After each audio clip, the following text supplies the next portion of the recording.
Hello বন্ধুরা, আসসালামু আলাইকুম। তোমরা সবাই কেমন আছো? আশা করছি ভালো আছো। আজকে রমজান তো শুরু হয়ে গেল। আজকে বানাবো দেখো কলার চপ। সেই জন্যে কলাগুলোকে ভালোভাবে ধুয়ে কেটে লবণ আর হলুদ দিয়ে সেদ্ধ করে নেব। দেখো আমরা সেদ্ধ করতে বসিয়ে দিয়েছি। সেদ্ধ করা এবার সেদ্ধ হয়ে গেছে। এবার তুলে নেব। তুলে নিয়ে মিক্সিতে কলাগুলোকে ভালোভাবে পেস্ট করে নেব। তারপর মিক্সিতে ভালোভাবে পেস্ট করার পর এবারে একটা পাত্রে সেই পেস্টগুলো ঢেলে নেব। আর আগে থেকেই আমি 1 কাপ মতো মসুরির ডাল ভিজিয়ে রেখেছিলাম। এবার সবগুলো উপকরণ একসঙ্গে ভালোভাবে দেখুন মিশিয়ে নেব। কলা পেস্ট, তারপরে পেঁয়াজ লঙ্কা, আদা রসুনের পেস্ট, ধনেপাতা কুচি একসঙ্গে দিয়ে ভালোভাবে এই উপকরণগুলো চটকিয়ে হাতের সাহায্যে মাখিয়ে নিতে হবে। লঙ্কা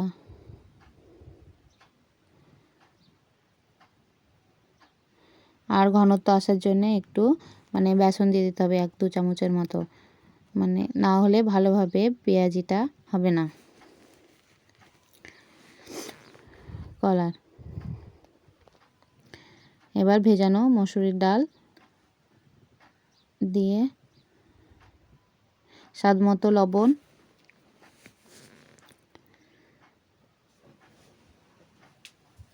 ধনে জিরার গুঁড়ো দিয়ে সবগুলো উপকরণ দিয়ে ভালোভাবে চটকে এভাবে মাখিয়ে নিতে হবে। এবার কড়াই বসিয়ে দিয়েছি, তেল গরম করে নেব। এটা হালকা অল্প পরিমাণ তেল দিতে হয়, বেশি তেল দিতে হয় না, এতে বেশি তেল লাগে না বেশি পরিমাণে।